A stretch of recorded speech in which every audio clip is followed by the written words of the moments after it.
todos os seus filhos, para que ele pudesse falar, para que ele pudesse profetizar na vida dos seus filhos e para que pudesse morrer em paz. E logo no primeiro versículo, ou melhor, no segundo versículo, algo me chama a atenção, porque quando Jacó, ele manda juntar os seus filhos, ele chama todos os 12, ele não deixa ninguém de fora, desde o mais velho até o mais novo. Então ele começa a falar e começa a profetizar na vida dos seus filhos. Mas como eu disse, o que me chama a atenção é que na sua fala ele diz: ajuntai-vos e ouvi, filho de Jacó, o seu nome de nascimento, e ouvi a Israel, o nome o qual Deus o deu. E eu já percebo que aqui nesse contexto não era apenas Jacó falando a seus filhos, não era apenas uma palavra de consolo, não era apenas uma despedida, mas eu acredito que era o próprio Deus falando através da boca de Jacó. Neste texto, Jacó assume não só a responsabilidade como pai, mas ele também assume uma postura de profeta. Ele então fala guiado por Deus.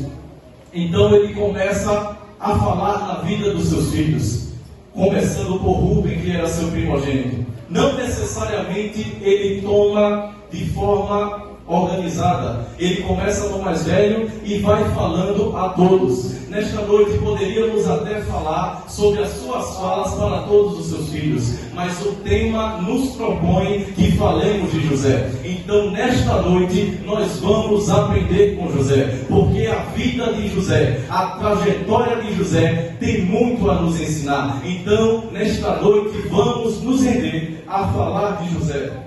Perceba que ele começa falando que José era um ramo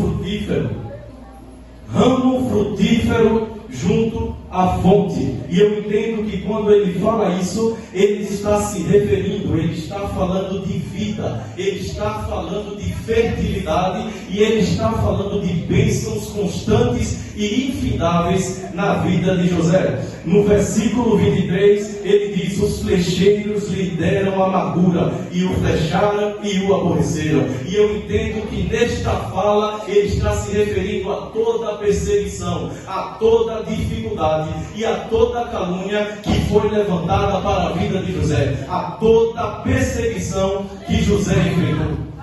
No versículo de número 24, e você já tem motivo para se alegrar, porque apesar da perseguição, apesar da dificuldade, ele escreve: o seu arco, porém, susteve-se no forte, e os braços das suas mãos foram fortalecidos pela mão do valente de Jacó. Eu glorifico o nome deste Deus, porque em meio à perseguição, em meio à dificuldade, a gente não tem força, nós somos fracos, nós somos imperfeitos, mas o Deus que nos chamou, Ele é o Deus que nos sustenta.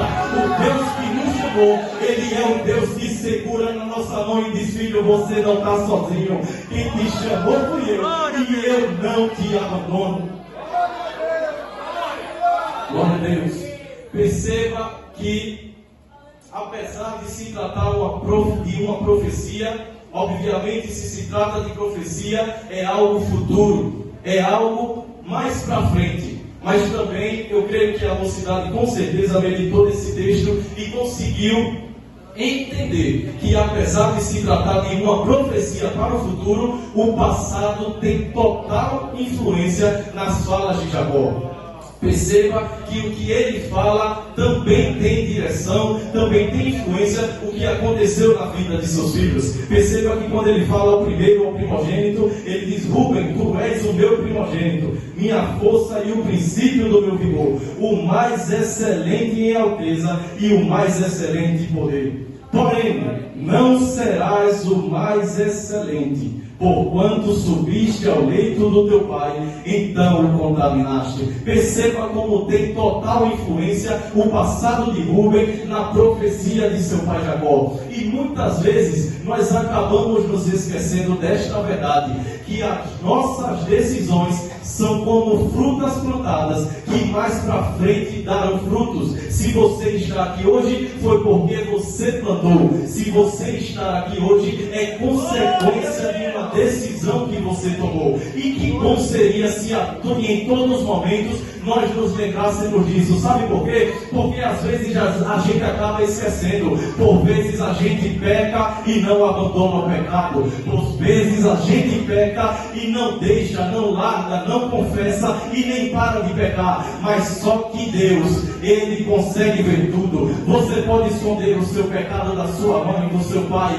Você pode esconder o pecado da sua liderança. Você pode até esconder o pecado do pastor. Mas tem um que tem olhos como chama de fogo. Esse vê tudo, esse contempla tudo. Ele está te vendo. Muito cuidado com o que você tem plantado, para ajudar os irmãos a compreender onde queremos chegar. Queremos pedir licença à igreja para contar uma história, para ajudar no entendimento. Existia um homem, existia um varão, ele era um homem de Deus, ele vivia buscando a Deus, ele vivia nos pés do Senhor, ele não faltava um culto de doutrina.